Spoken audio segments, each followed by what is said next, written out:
接下来这一题，民进党立法院党团要看，为什么？因为他们所支持的南韩戒严大法官释宪出来了，大法官最后确定决议一致同意，8位大法官同意南韩的尹锡悦总统弹劾案过关，所以即刻失去总统的身份，60天之内。南韩即将举行总统大选，先前马上礼拜看到了吗？这个在野党的领袖李在明也才刚刚在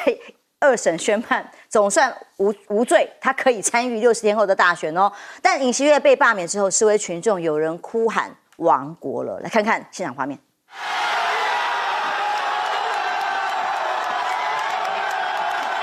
我们看到，在南韩的民意其实非常的对峙，两边都有不同的支持者，还是有很多相挺尹锡悦的人，民调一度回到了50%，很多死忠粉丝是大哭崩溃。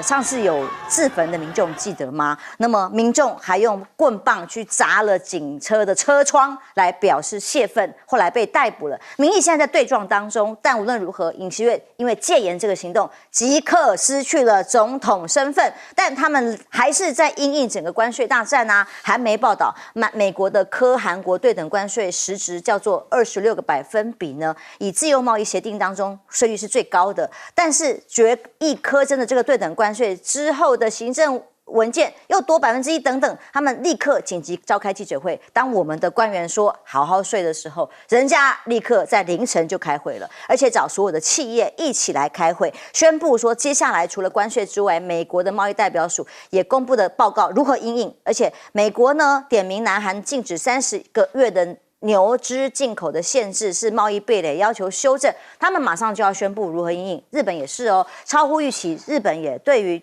川普科的关税24个百分比觉得不能接受。不过跟我们比起来，我们面对日韩的竞争，我们更是企业不知道该怎么办。但日本人认为，川普没有表示关上协商之门，还是会想尽办法，只是不知道该找谁谈判。他们日向还是见过川普的哦，那我们又该怎么办？川普关税令日本产业非常的紧张，景气立刻下降，已经经济很惨了，一直在景气的这个低迷当中。日本汽车厂说根本无所适从，搞不清楚状况，而自民党内也出现了不满的声音，他质疑看不出来到底谁在指挥全局，这里头有问题，让人感到非常遗憾。但看一看都还是比台湾好啊。但川普记得吗？关税可能导致日本经济成长率继续下降。前阵子因为他们本来日币贬值，想要因应的模式，美国也不准，要他们必须要把币值继续再升值。那现在呢，日本恐怕会面临第2个失落的30年吗？汽车大国啊，25个百分比的关税全面开征，韩国、日本的股市都崩台湾因为还在放清明连假，现在暂时没有看到后果如何，但整个跌幅在日经指数以这个下跌1052点。3%的重挫，那么韩国也是这样的，汽车业对他们来讲重中之重。美国40年来的经济惨败，中日韩长期贸易争端重归于好吗？这个萨克斯大学的主任说的，无论从什么意义来讲，美国现在在贸易方面都是一个怎么样的国家？流氓国家，他说了算。所以日韩即使是过去所谓的超级好朋友，现在在川普的任内有谈得上话的结果，也好不到哪里去吗？东南亚国家现在更是愁云惨雾，挥刀东南亚，美国全面攻击中国大陆。BBC 报道为了要规避川普首任对北京所施加的关税啊，有10个最受到高关税影响的国家呢，5个都是亚洲国家，一点名下来，包括了柬埔寨、辽国、越南、缅甸、泰国、印尼，通通都是。而46个百分比这么高的关税，越南的总理人家很快的就在开所有的会议跟因应措施，而股市仍然大崩盘，创24年来最惨的跌幅。而还有货柜船装货在中国大陆很多已经装船要出口的船都暂停啊，因为万一船只一出去落地开始就有高关税，越南很多企业都通知取消出货，估计未来还有更多的载货要到美国去会被取消。东南亚惨爆了，企业撤大陆去转移，越南制造变成笑话了，华尔街投资机构嘲讽，心里都很酸呐。这个酸呢，是包括了未来现在前景如何的酸呐。他们说，企业先前把生产线从中国大陆转移至越南，不是美国要求的吗？叫去中化呀。结果大家配合之下，现在只能恭喜他们了，因为对等关税的税率飙升到了46个百分比。接下来中国大陆的部分，习近平呢准备要4月中旬出访的马来西亚、越南、柬埔寨都是重灾区，是不是有可能透过把这个鸡蛋放不同篮子，跟中国大陆的合作，反而可以让他们避过这一波的关税大战呢？东协也朝着2030年要成为全球第4大经济体的目标迈进的时候，东协的贸易总额逐渐的上升，美国队长的地位也即将不保吗？那老师先来看看韩国。我觉得韩国的政治的乱局会告一段落了啊，也就是说，尹锡悦已经确定下台了啊，那接着当然就是2个月后的改选啊，改选目前来讲啊，估计国民力量党胜选的可能性是很低的，所以啊，共同民主党胜选的可能性是很高。李在明的啊这个司法障碍已经扫除了，因为2审的法官的定谳，他后面还有4个官司。但是一旦启动大选了以后啊，那他取得候选人资格以后，那这个就很难在他的选举期间里面啊去判罪了啊，因为一般来讲，法院会尽量不干涉啊政治的一个运作。所以我个人认为说，在韩国来说的话，政局已经会啊这个混乱的过程中，开始慢慢啊有一个新的局面出现。但是如果确实是李在明当选的话，那他跟日本跟美国的关系就会产生变化了，因为他是主张啊中美的外交要等距、要对等、要平衡的，他也主张两韩之间的关系是要平稳的。那他也主张跟俄罗斯的关系不能恶化，不能敌对，所以他不愿意变成美国人的一个工具。那这样的话，他等于是会让整个美国在东北亚的布局会产生结构性的改变。也就是说，美国原本要利用日本、韩国在东北亚这个地方搞乱那这个可能性力道就减弱了所以我觉得韩国在这个部分里面，在政治方面，它会慢慢的趋向于更加的稳定。那么政治上、军事安全上的紧张局势就不会像尹锡悦当总统的时候这么的乱。可是他现在面对的最大的困局是他的过渡政府这2个月怎么样带领他们的政府团队跟他们的企业度过美国的这个关税的危机。目前来讲，他们还束手无策。他们找不到办法，而韩国的经济主要依靠这个10大财团，这个10大财团去年到现在的绩效都不理想。如果这十大财团绷不住的话，韩国的经济就雪上加霜了。所以我个人认为，韩国的情况真的是岌岌可危这要看他们这60天能不能顺利的度过去。日本是个苦主。日本的石破茂已经穷尽他一切的办法去讨好美国人了。他在安全上去符合美国人的要求，说要把国防预算提高到2%，然后也去叫板中国大陆然后说台湾有事就是日本有事，然后他也大力的去支持菲律宾，再给钱给船，然后去南海闹事。他在安全上已经极尽可能的去满足美国人要求，然后又说要投资1万亿美元。1兆美元过去，又叫他的软银也去投资美国，那也就是说，他已经百般的去巴结这个川普，结果川普一样照下重手。这代表什么意思？代表就是说，你去跟川普示好，对川普来讲更瞧不起你，就是你根本就是一个没有脊梁骨的东西嘛所以你看这种没有脊梁骨的东西，我就想起好像前几天有个图片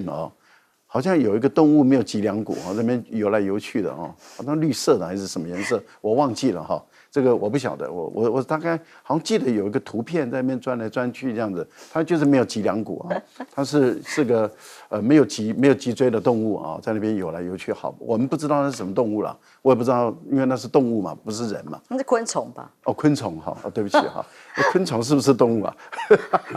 我这开玩笑的但是我知道确定那个昆虫。那一种昆虫没有脊梁骨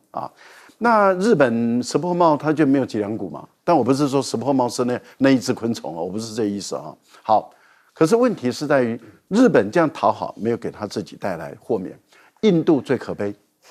印度的总理主动的说，我把你对我的出口，就是你美国出口到我印度的，我关税减半，你不要影响我对你的出口，结果一样课关税。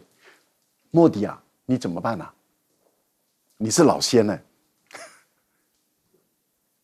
所以看起来好像是要大家全球一起合作才能够对抗川普吗？董哥，因为以日韩亚洲来讲，真的最重创都是台商啦，因为所有的南向政策，所有的去中化的市场。其实大家可以看到，今天我觉得最好笑是怎么样？今天大概8点半韩国的外长他叫赵堆列，然后跟日本的外长，跟美国的国务卿，然后宣誓要帮台湾加入国际组织，然后谴责中国大陆，谴责完以后，不到2个钟头，他的老板尹锡悦就没了，他自己的位置也都没有了因为你是总统任命的，要选举对啊，他才跟人家宣誓要怎么样怎么样的。那美国的国务卿有先跟他示警吗？也没有，所以我们其实可以看到这些国家讲的都是好听啊。日本、韩国是他们美国在印太战略里面最重要的部署拉拢的对象这些人都惨遭这样了，所以我们看到了，其实尹锡悦的下场，他让大家看到了台湾的，因为尹锡悦现在被罢免是8-0里面有好几个大法官是他提名任命的，完全不假辞色，8-0通通够。那尹锡悦到底对韩国人做了什么事情？就是民进党现在在对国民党做的事情一模一样你看立法院做的不是韩国瑜，是习近平尹锡悦指控在野党，那些都是北韩的走狗在野党那些议员都北韩的走狗反对我的人他都是跟你抹红，道理是一模一样的。所以今天看到了他得不到人民的信任，然后他今天又碰到了双重打击，就是美国对韩国课重税，对不对？那课重税，他的总统没有，这60天怎么办？60天没有总统，当然总理在，可是总理很多权利又不能做，而且他自己也要下台。他也刚刚恢复身份，本来也被弹劾，他被弹劾停职对，停职。对，他的财长在带他的班，结果财长这2天又被弹劾，所以你看整个国会就是看谁不爽就弹劾谁。那我只要弹劾你，你就不能，你就停职，等宪法法庭来宣判。所以今天韩国自己内政，然后加上美国的重击，我们台湾应该看到的情况是怎么样？我们自己的内政是自己在搞乱。就是由我们的执政党发起，然后到处在指控别人，在罢免别人，所以今天的情况让我们很多人不知所措。那你对美国的情况完全没有去猜想到吗？美国我们对他的顺差，我们去年赚他多少钱？739亿，他是用这个算。刚刚赖老师跟小舰长都在算，其实他用这个基准。你赚我多少钱，然后我再把你那扣回来，用这个下去算，算了以后就算出了我们就是64，还有圣诞老公公给你打对折简单讲，那我们从中国大陆总算变第2了中国大陆699亿多美金大家可以看到，那中国大陆这么多年来跟我们签了 ECFA， 给我们这么多的好处，有对你怎么样吗？没有大家其实都看得明白。那美国这一波下来的话，因为我们政府这些年来一直说你要归义要回来，你不回来就去新南向嘛。新南向这些国家被克比台湾更惨，对不对？大家看到越南看到缅甸，看到柬埔寨，每个国家都很惨。那我们把台商鼓励去那里，要不然就叫他回台湾，反而更惨。那台商在中国大陆本来也还好他有中国大陆做市场结果我们看到了所有的策略都不对，只因为民进党的意识形态在那边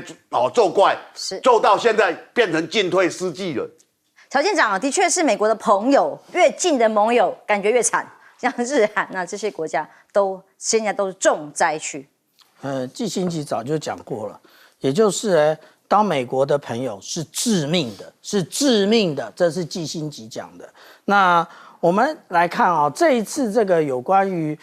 对等关税最惨的部分，我们可以由这个颜色的深浅可以看得出来，越深的受伤越重东东盟国家的这个部分啊。那其次呢，也就是中国大陆跟台湾这个部分。其实我们来看到这一些国家，也就是进入了20世纪之后的一个新兴国家，然后通通呢都是因为之前的基期低，所以能够获得美国的最惠国，然后再因为加入了 WTO 之后，然后大家都能够对于产品销售到美国。那当然近年来因为这个关税的关系啊，那其实川普1.0的时候，他就拿这个关税应对过中国大陆了。所以中国大陆其实呢，早就已经准备好我们所看到的这个国内国际双循环的部分了。那其实我们看到这个国内国际双循环政策呢，也就是自己国内的循环，然后呢去看推动国际的循环。可是我们必须要这样讲哦，国际的循环并不是只有美国，那个中国大陆的市场不是只有美国。那其实它的国内的部分呢，那我们可以看到，它无论是生产、分配、流通跟消费，都配合了它的国家政策。这是我们讲到说，2020年5月的时候，习近平主席在中央政治局常委会的时候提出这个国内国际双循环的这个政策来应对川普1.0，然后结果没想到隔了这么多年，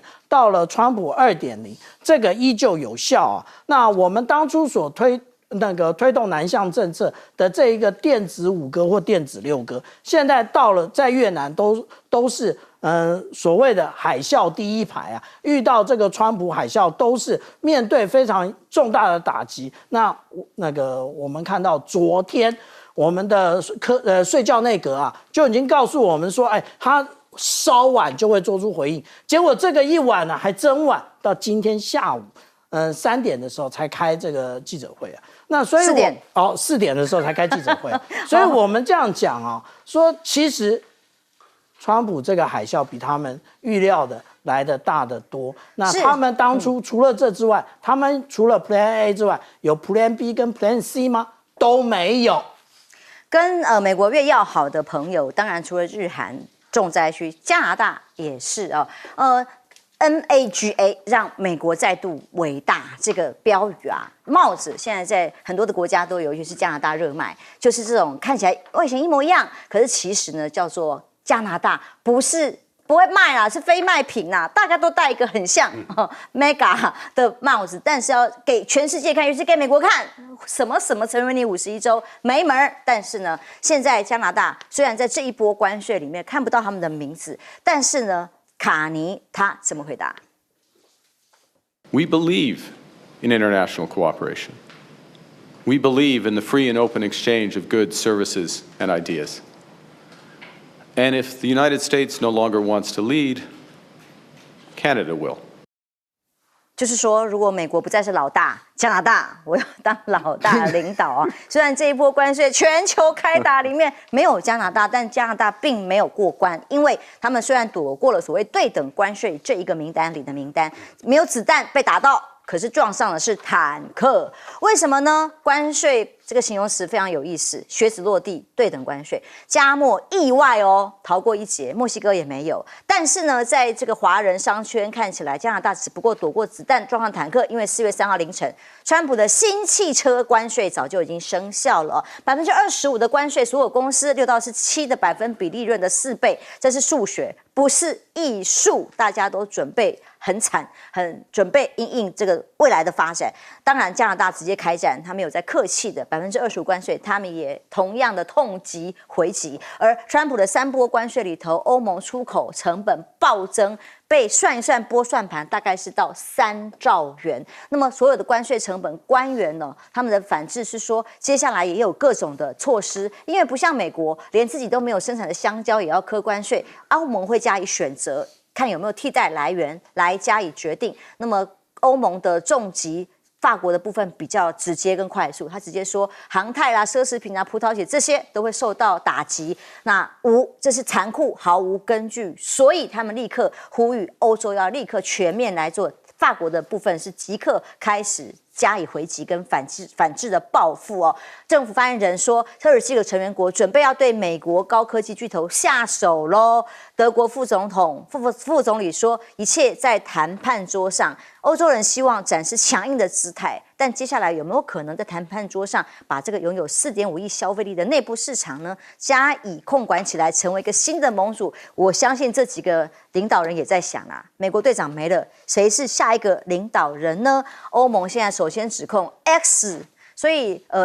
打狗看主人，打不到主人只好打狗，没有啦，就是说像这个欧盟先把 X 拿来办。判罚10亿美元，马斯克在这个国内砍人啊，那因此自己企业资产也快速的下降。但是呢，欧洲直接打 X 有涉嫌违反数码服务法加以法办，有各种的罚款准备等着马斯克。而打脸川普的还有美国制造哦，就这一家 Stellantis 宣布要裁员900人，因为海外厂先停嘛，墨西哥、加拿大厂嘛，所以这汽车呢，自然原本要生产原物料的工厂在国内的部分也要裁员啊，因为车厂都停了，又哪里需要这些人力呢？那反而美国意外促成中欧结盟吗？中国商务部的副部长刚刚在欧洲这各种的访问里头强调，愿意跟欧盟合作，帮这个美国加征关税之后，全球避险啊，重新把不确定风险变成确定性，因为美国的盟友们都准备要报复啊。而中欧同意尽快重启电动车反补贴案，记得吗？当时是配合拜登的政策，所有反补贴对汽车关税、电动车对中方加以可以高关税，现在重新再谈了啦。因为包括中方的橄榄枝、白兰地，我现在已经考虑停下来咯。那接下来俄罗斯的官员很有意思，他引用了孔子的名言。子在川上曰：“逝者如斯夫，不寒不舍昼夜。”取笑美国关税下的欧洲，意思就是说，孔子坐在河川上，看着敌人的尸体飘过，其实这也是超译啦。那意思就是，他用中方儒家的文字来取笑现在美国的状况，欧盟更是最大的受害者。老师，目前来讲，对于这个川普的关税反击力道最强的还是中国大陆啊，因为中国大陆已经宣布。它一定会是对等的反击，基本上来讲，大陆的反击通常都会选在你的这个关税生效的当一天啊，也就是说，你什么时候关税什么时候生效，它当天就反击了。所以大家也在看，说大陆什么时候就等待因为川普的这个生效是分阶段的有4月9号，还有几号这样，然后另外一个全面性的在5月2号，而且它可能会再变啊，对，还有可能会再变那大陆基本上的做法就是说，你生效的当天我就反击了，生效当天我就反击，这样的一个做法。加拿大要取代美国没有这个分量了，他要领导这个世界没有这个分量。但是加拿大要反击美国，到目前来说的话，他在美国的盟友中是比较有一点点脊椎的，所以我们我才会说它是属于脊椎型的动物，只是说这个脊椎还不是很强硬而已但是欧盟有没有脊椎，我是怀疑，因为欧盟的一张嘴，那个冯德莱恩当初讲说，我就有18般武艺，我已经准备好了。如果你美国敢给我课关税的话，我一定会是全力反击。可是问题就在于，宣布到现在为止，我一直在查欧洲的新闻，结果冯德莱恩不见了，到今天为止，到现在都没有蹦出来说他要怎么做。他不是说他都已经准备好了吗？可是到今天为止，他完全没有作为，反而是法国总统出来讲话了。可是法国总统出来讲话也不算是有脊椎式的动物，他也算是半次脊椎型的动物。为什么这么说呢？他说我们法国有一些大厂像 LV MH， 他要去美国投资。我现在是在规劝他们我们法国的这些大型的公司都不要去美国投资了因为你没有理由再帮美国去壮大嘛所以现在投资要暂缓，但是他并没有禁止，他只是说是劝导。那这个太软弱了，你要不你就禁止，你不要劝导。大陆现在已经宣布了，已经批准的可以走已经开建的可以走，但是没有过去的全部都停止。那也就是说，你现在别想去美国投资，我就是跟你对到底了。我觉得这个就是一种战争已经开打了。那目前来讲，我觉得大陆跟美国他们采用2个不同的方法。美国现在川普的做法跟 OpenAI 比较像。OpenAI 当初在发展这种这个人工智能的时候，它采用是闭关锁国的，闭源的，而中国的 DeepSeek 是开源的，把码都打开，让全世界都能进来。你看现在川普把贸易的关税组起来了。而中国现在在努力的跟欧盟、跟东盟、跟中日韩把这个贸易关系降到最低。所以大陆等于是把门打得最开，让世界各国到他的家里面来做生意，他把东西也卖出去。所以刚好2个不同的国家走2个完全不同的路。休息一下，马上回来。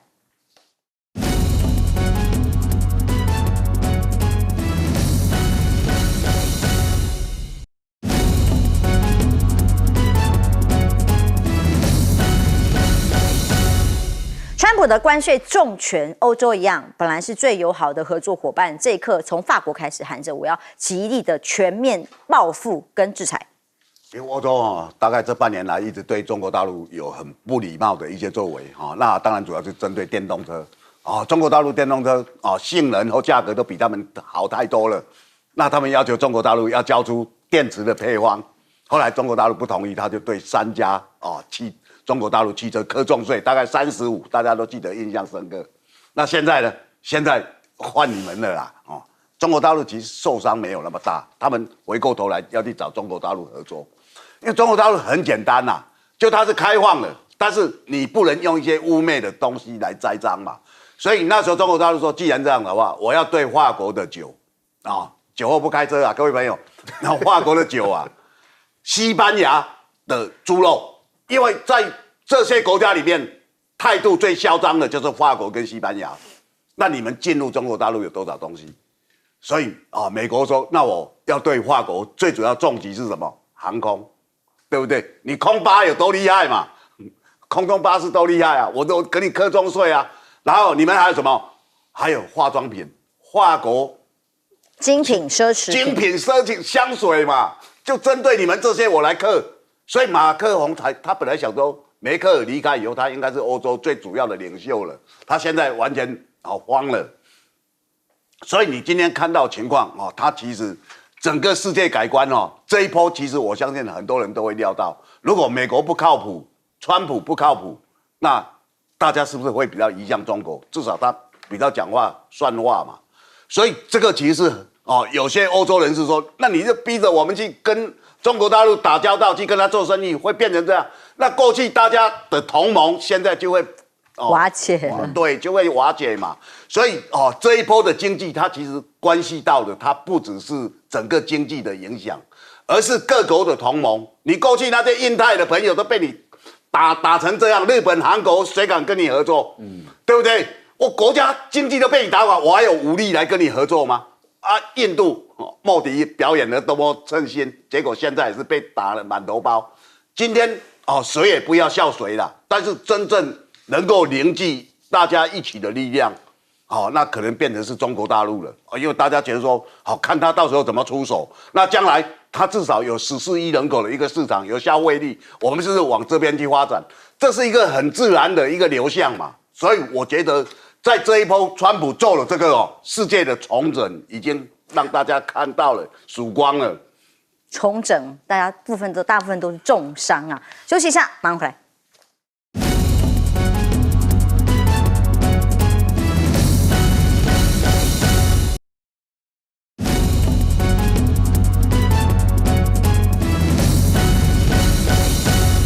川普的对等关税大战，欧盟怎么办？欧盟我们看到马克宏他就是直接应对了，他说，现在对于美国各项的投资要先暂停。那而且其实马克宏很早以前，那他就已经讲出了，欧洲他需要的就是有关于战略自主的部分那有关于战略自主的部分，那现在我们该讨论的是中欧之间的关系会做什么样的演变？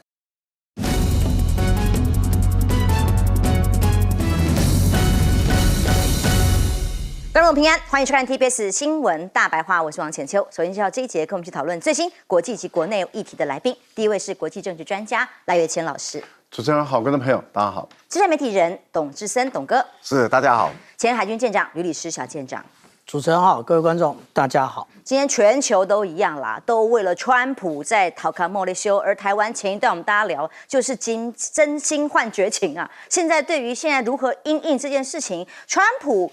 先把大家找了一个大麻烦之后，造成美股遭到屠杀这样的等级，已经屠杀1600点，重挫。那么因此，川普在关税后自夸，他怎么说的？手术结束了，病人活了下来，但是央视就用一个新闻来酸他说，病夫美国能不能活不知道。但是美股已经开始术后大出血啊！病人真的活下来了吗？美股重挫，标普创下2020年6月以来单日最大跌幅，道琼指数重挫以4万点做收3.98%的跌幅，重挫这么高，当然礼拜一台股开盘，现在还好，我们还在放假。开盘之后的是黑色星期一吗？大家都刷了蛋啊！但美股现在在被抛售当中，美国财政部长说，科技七雄啊，像什么 DeepSeek 这些事情都会造成高峰，所以造成这个问题哦，并不是这个让美国再次伟大，这是关税的问题，都是其他科技造成的问题啦哦。白宫发言人怎么回答呢？因为美股这个重挫，当然川普影响会最大，他的金主他自己的持股不是最大在这里吗？发言人怎么回答？听听他的谈话。To anyone on Wall Street this morning, I would say trust in President Trump. This is a president who is doubling down on his proven economic formula from his first term. I'm sorry, have you ever paid a tariff? Because I have. That's They don't get charged on foreign companies. They get charged on the importers. And I think it's insulting that you are trying to test my knowledge of economics and the decisions that this president has made. I'm now regret giving a question to the Associated Press. 后悔让美联社提问呢？你看看发言人的回答，就好像现在民进党一样，大家这个语法很熟悉，就是千错万错，不可能是川普的错。那台湾呢，千错万错也不可能是执政党的错，所以大家问的问题都不能随便问。虽然经济学家都说，这一次开征关税的这种计算模式，刚刚记者会上也是这样提的，认为所有的计算模式是粗糙，不符合经济学原理，完全行不通。那川普 AI 示意图是这样的全球大开征关税，其实有可能是问 AI 的吗？因为呢，如果网友就问啊，请问这个大关税怎么开征啊？怎么回答啊？怎么做啊 ？AI 聊天机器人回答的跟川普内阁一模一样的答案。当美国议员提案法案要限缩川普的贸易权，为什么？因为他可以轻易的让全世界都一起开战，那么对于国内的影响太大了，权力是不是无限呢？因此，美国的2党参议员以战争法为蓝图，提出了一个合作法案，希望接下来要限缩他的各种权限。但有没有可能呢？国会有没有可能喊卡，接下来反对决议来结束关税大战呢？全美国已经有50个州出现了反川普的千场大游行。那大家问，为什么美国人要在4月5号游行反对川普呢？这个当中，主办单位已经收到了25万份的回复。这个抗议的标语叫做 "Hands off"， 就是叫川普把手拿开啦，就是一副要把脏手拿开，这个放手的概念。但这样的游行里头，大家国内民众担心，川普不是说大家经济会好吗？好日子要来了吗？大家抗议什么呢？因为大家都心知肚明，接下来通膨、物价的高涨，其实所有的恶果都会回到美国消费者的身上。那么，像对大陆加征关税是违法的吗？美国有个新公民自由联盟提起了一个起诉的诉讼。那么说，试图做这样的做法呢，已经超越了他的许可权跟权限，所以接下来会向司法系统来控告他。还有，川普支持率也创下了国内的最低，跌到了4.3%。先前刚当回锅的时候，哇，如日中天，现在已经跌到4%了。那么股票要再跌下去之后，会不会影响川普接下来几天的动向跟改变呢？甚至有58%的美国人都认为，川普关税政策最伤的将是国内自己的经济，推高通膨。例如 iPhone 好了，手机如果苹果的一只手机现在估一估，路透报道可能要贵到台币77000块，大家吓坏了。不止，还有更多的民生物资都要高涨。因此，密西根大学的经济学教授帮大家算一算，拨算盘，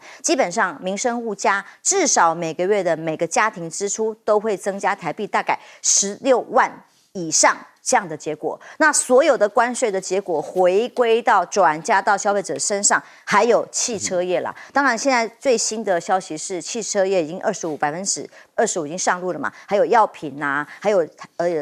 半导体啦所以这25%的汽车关税，光是一生效之后，已经有一些海外的车厂宣布关闭的时候，国内已经出现了这个裁员潮，而美国要买车更贵，工人失业已经正在现在进行时。戴老师，我记得我们在这个节目里面有讨论过这个川普的关税的问题啊。那当时有些人就说，哎呀，是按照那个我们给美国多少关税，美国对我们多少关税，然后来去计算这样子，然后就算来算去，我就说，哎呀，不用担心啦，台湾不会增加很多啦，大陆会比它增加比它多啦，那讲了一堆，然后说印度可能会怎么样。我说不是哦，我说按照我的研判川普的逻辑不是你们想象中那个逻辑，果然我们看到他的公式就很清楚了嘛，他的公式就是你赚我多少钱，你赚我多少钱，然后呢你再出口多少的产品总金额多少，就用赚的钱就是逆差了那对我们来讲叫顺差，去除以你出口到美国的总额，然后就等于他的要课税的额度，然后他再说我是圣诞老公公，所以我折半，所以再乘以0.5或者是除以2的这个概念，就是好，我给你打对折，所以台湾算出来就是30几%嘛32%左右，32%，大陆算出来就是34%。那他的公式这样一算出来了以后，我想很多人就撑不住了那现在赖清德卓荣泰他们是故作镇定，其实是紧张到不行。为什么？开了记者会了。对，因为大家都知道知识体大了。那另外在柬埔寨马来西亚、泰国、越南，哇，他们的关税，尤其是越南跟柬埔寨的关税这么的高。那我们都知道，台商当初有很多是转到越南，因为那是友善外包嘛。有的是转到柬埔寨，有的是老挝，有的是到泰国去。那现在台湾的这些移到那边的厂商怎么办？要继续留，关税那么高，回到台湾关税也这么高，那怎么办？目前据说已经开始有很多台商开始思考说，那是不是又回到大陆去？可是他当初从大陆离开的时候，如果他把他的厂房都卖掉了，那地都卖掉了，他再回去的时候，能不能拿到好的厂房、好地段的地，那就不一定喽。所以我觉得你说赖清德他们故作镇定，可是事实上对于台商来讲，他苦不堪言了。你有什么样的补救、什么样的措施，然后你说我再去跟美国去跟他沟通。你什么时候去啊？那个柯建铭说5月经济部长会去谈判。5月已经有很多商品，像汽车关税， 4月9号就开始了。我们台湾有多少厂商是帮这些汽车做零组件的这些产品啊？我举个例子，例如说 BMW 的一些轮胎或者框，或者是它的一些设备、车灯设备，不是台湾的厂商吗？有很多台湾的厂商过去是在大陆设厂，或是在东南亚设厂，或是在台湾设厂，然后帮他做零组件的，那这些怎么办？我觉得这些人真是不食人间烟火，还是故意装糊涂？我觉得这个很糟糕。现在美国的关税其实真的是按照当时有绝大部分人的经济学家的推断，说你搬了一块石头扎自己的脚，而这个真的是把脚扎的头破血流，真的是扎得一塌糊涂。好，那现在该怎么办？我觉得对于台湾来讲该怎么应对？美国的情况，第一天的股市已经大放血了，那今天大家都在等嘛。日本已经放2天的血了。那如果说今天美国的股市到晚上开盘，然后又开始重挫，那这个其实就对我们台湾来讲影响就绝对礼拜一就出现了。那有人说，那是不是应该要这个是逢低？很多人跟你说，不要设飞，这不是设飞镖啊！你现在还不是时候啊，因为你根本不知道它会落到什么情况下。那所以你国安基金是不是又要进场了？你国安基金那是我们人民的纳税钱、退休金啊，你不要把我们赔光了。现在的情况是不是一直往下底在探，一直往下走？美国一直在崩，美元一直在跌，然后台币也没有涨啊。现在美元跌，台币也跌了33块多了，所以一直在往下跌的情形下，那台湾怎么办？美国把全世界搞得这么糟，你还不能够怀疑美国，还必须要听美国人的话，还是要以美国人当爸爸？我觉得这个是不太对的事情哦。如果一直这样子走下去的话，我个人认为，今天台湾美国的人民已经走出来了，已经站出来了。美国的国会议员，不管是民主党的，已经有更多的共和党的议员也都受不了了，已经站出来了。台湾还可以容许你绿营的这样子胡搞瞎搞，然后完全无视于台湾目前也可能面临很大的险境，也可能面临我们经济上很大的压力，然后你还去搞这个大罢免，还去搞内部斗争，还无止境的在乱搞，停止了吧，好好的应对目前来的经济危机吧。董哥，连在美国内部就有这么多抗议的声浪，但当然，行政院刚刚召开了记者会，提出来的方法，例如等4月8号就有服务专线让大家打电话，让大家放心有信心。里面最重要一句话叫做团结国人，团结国人，对，现在正在大罢免了大家看到了行政院要办多少场，然后大家看到了卓荣泰这种样子。他说要花880亿，他睡饱了啦。好，那当然了，他叫做请各位朋友安心入睡了那现在已经变成一个笑话了大家都发现了，就是民进党，因为每个人都知道川普要干什么川普的政策就是重税嘛。那早就跟你讲，4月2号有对等关税，对等关税你就要自己去等于说自己去琢磨，自己去看我们要有哪些应对，各国都是这么做我们政府不是，我们政府说怎么罢免掉牛喜婷罢免掉徐巧芯，我们政府正在盘算大家早点去睡。对那这当然了，大家安心入睡，这个税就是关税的税原来如此，对，懂了。当然我们的了解还不如王八天对税有另外的看法但是大家看到你就觉得那政府在这做什么？大家都一再的警告对不对？警告到我们下来32，然后我们赖总统讲说，这个真是超过政府的想象，怎么会变成这样？这其实本来就有一些迹象。那这个迹象我们政府有没有研判？有柯建铭的最准嘛。柯建铭4月1号，大家要围堵经济在立法院要围堵经济部长，然后你们不要围，哇！现在北一女的老师能不能讲话？要学校同意学校的老师当然不准上中国大陆的官媒。现在经济部各内阁所有成员要不要接受记者的堵麦，都要柯建铭同意。他说来问我，后来他就开始讲，记者不太想理他，结果他就自己讲你们要问关税10%。对，10%。后来他还不甘心呢，因为觉得记者有点冷漠觉得好像不太看得起他，他又 po 在自己脸书结果大家出来柯建铭还补充说国安的那个会议我都有开所以显然这个10左右，这是来自我们政府的国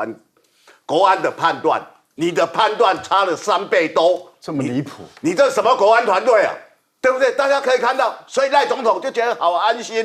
然后现在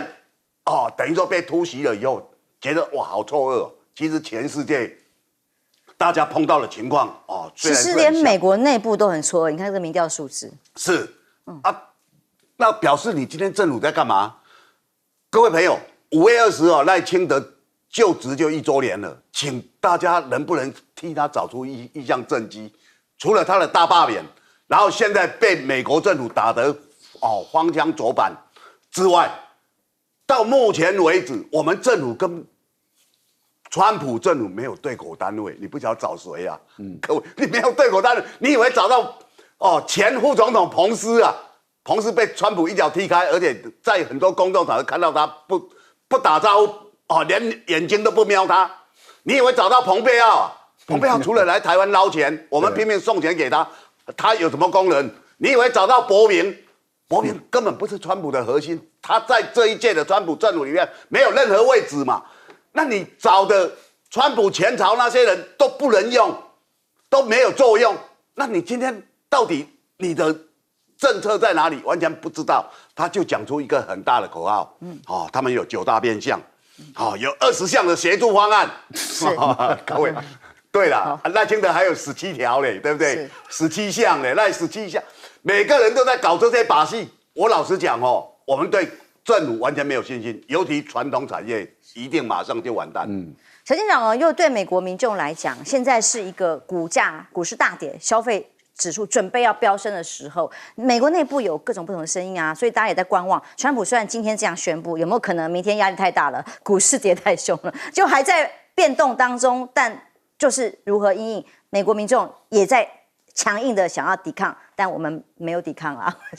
我们这样讲啊，其实川普他在这个就任以来啊，